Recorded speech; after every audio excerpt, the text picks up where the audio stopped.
गुस्सा है। तीसरा सवाल ये कि क्या उदयपुर में लगातार जो घटनाएं हो रही हैं वो घटनाएं इस तरफ इशारा कर रही हैं कि कोई बाहरी साजिश ऐसी है जो उदयपुर में दंगे करवाना चाहती है। साजिश रचने वाले कट्टरपंथी हैं या फिर सीमा पार से उदयपुर में एक के बाद एक हो रही घटनाओं के तार जुड़े। देख लिया दर्शकों आपने, उदयपुर में जो साजिश हुई है उससे जुड़ी रिपोर्ट तो हमने आपको दिखाई।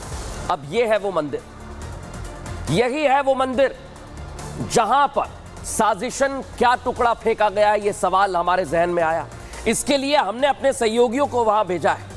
जिस मंदिर के बाहर नॉनवेज फेंक कर माहौल खराब करने की साजिश रची गई, उसी मंदिर से एक्स-रे रिपोर्ट हमारी हम आपको दिखाने वाले हैं। एक्सक्लूसिव रिपोर्ट देखिए हमारे सहयोगी अमरदीप की। मैं इस वक्त उदयपुर के मोचीवाड़ा इलाके में मौजूद हूं, जहां पर आप मेरे ठीक पीछे मंदिर देखेंगे। ये सावरिया जी का मंदिर है, गुजराती मोची समाज का। और यहां पे कुछ लोग हैं जो कि विरोध कर रहे हैं। विरोध इस बात का कर रहे हैं कि देर रात इस मंदिर के ठीक सामने किसी ने चिकन के टुकड़े जो थे वो रखे हुए थे। क्या मामला हुआ था? रात को 11:30 बजे की घटना है। ये हमारे गुजराती मोची समाज का मंदिर है और इसके पास में मेरा मकान है।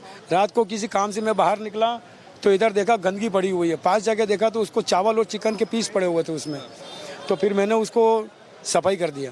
लोगों से हम जो अपील कर रहे हैं कि अभी आबो हवा जो उदयपुर की है उसको लेकर के थोड़ा सा कंट्रोल रखें, शांति व्यवस्था कायम करने की कोशिश करें। तमाम लोगों से अपील है। और यहाँ जिस तरीके से लोगों का कहना है वो मैं आपको बता रहा हूं कि यहाँ पुलिस के साथ साथ में लोगों में गुस्सा है। और हम बार बार यही अपील कर रहे हैं उदयपुर के तमाम उन लोगों से कि शांति व्यवस्था कायम करने की कोशिश करें।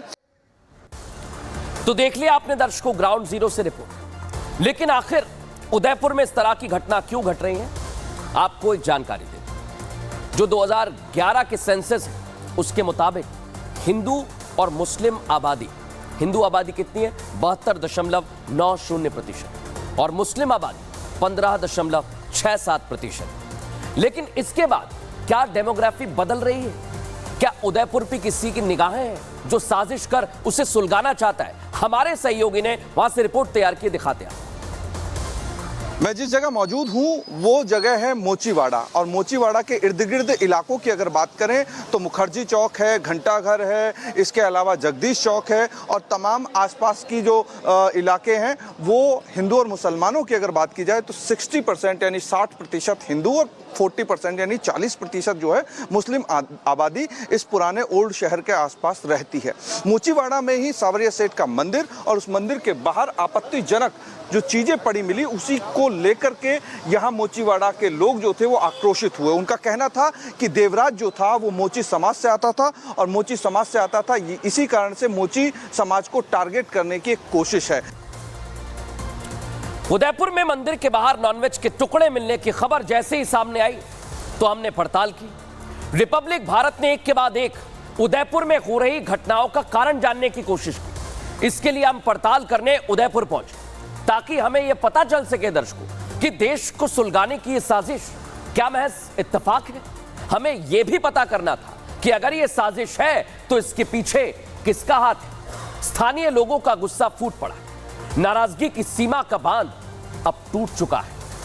लेकिन कैसे ये साजिश की जा रही है, कौन ये साजिश कर रहा है, वहां के लोग इस पर क्या कह रहे हैं, आपको जरूर सुनना चाहिए। माहौल खराब करने की कोशिश ही थी, लेकिन प्रशासन का सहयोग अच्छा नहीं रहा है।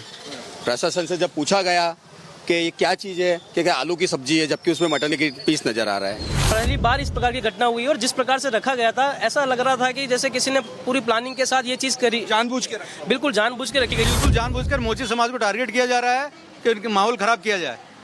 जी सर। तेलियो माता का मंदिर है, वहाँ पर भी इन्होंने पुलिस वाले बिठा रखे हैं। छबीला ब्रिज के वहाँ पे भी बिठा रखे हैं, लेकिन हमारे मंदिर पे 2 पुलिस वाले क्यों नहीं बिठाए इन्होंने? तो दर्शकों आपने देख लिया लोग क्या कह रहे हैं।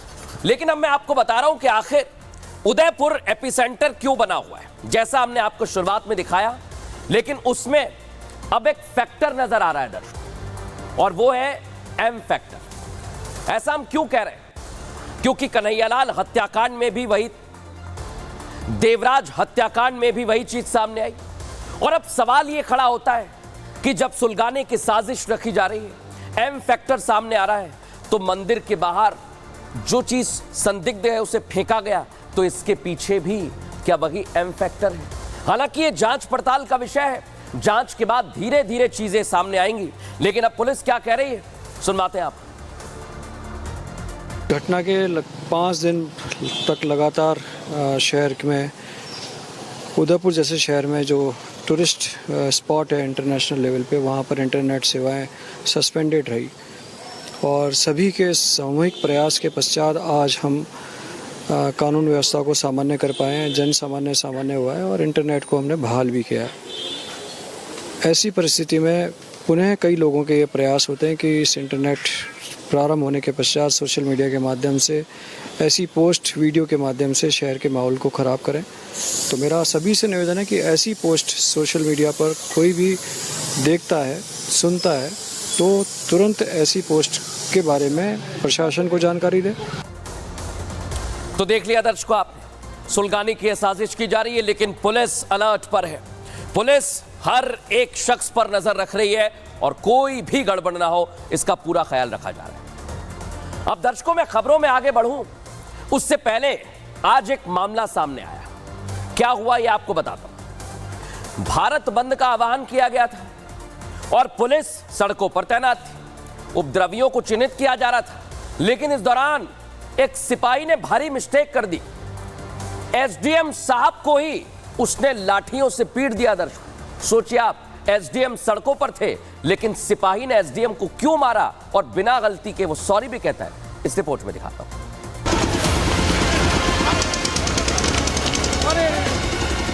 भारत बंद के दौरान अलग अलग राज्यों और शहरों से तस्वीरें सामने आई। कहीं लोग सड़कों पर थे तो कहीं ट्रैक पर, लेकिन पटना में भारत बंद के दौरान पुलिस का लाठी चार्ज वाला एक वीडियो जमकर वायरल हो रहा है। दरअसल बंद में शामिल लोगों को तितर बितर करने के लिए पुलिस ने हल्का लाठी चार्ज किया। लाठी चार्ज तो प्रदर्शनकारियों के लिए था, लेकिन पटना की लाठीबाज पुलिस ने लाठी पटना के एसडीएम को भी मारा। कुछ देर के लिए तो एसडीएम साहब भी भौचक्का रह गए कि उन पर कहां से लाठी पड़नी शुरू हो गई। हालांकि वहां मौजूद दूसरे पुलिसकर्मियों ने जवान को बताया कि उसने एसडीएम साहब पर ही लाठी चला दी। फिर क्या था, जवान की हवाइयां उड़ गई, उसके मुंह से सिर्फ सॉरी ही निकल रहा था। निकलेगा भी क्यों नहीं, भारी मिस्टेक जो हो गई, जबान से शब्द और शरीर पर लाठी पड़ने के बाद वापस जो नहीं हो सकती। ये वीडियो अब सोशल मीडिया पर जमकर वायरल हो रहा है।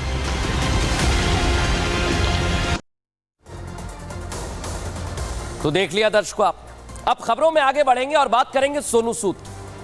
सोनू सूद ने एक बार फिर गलती की और वो फंस गए।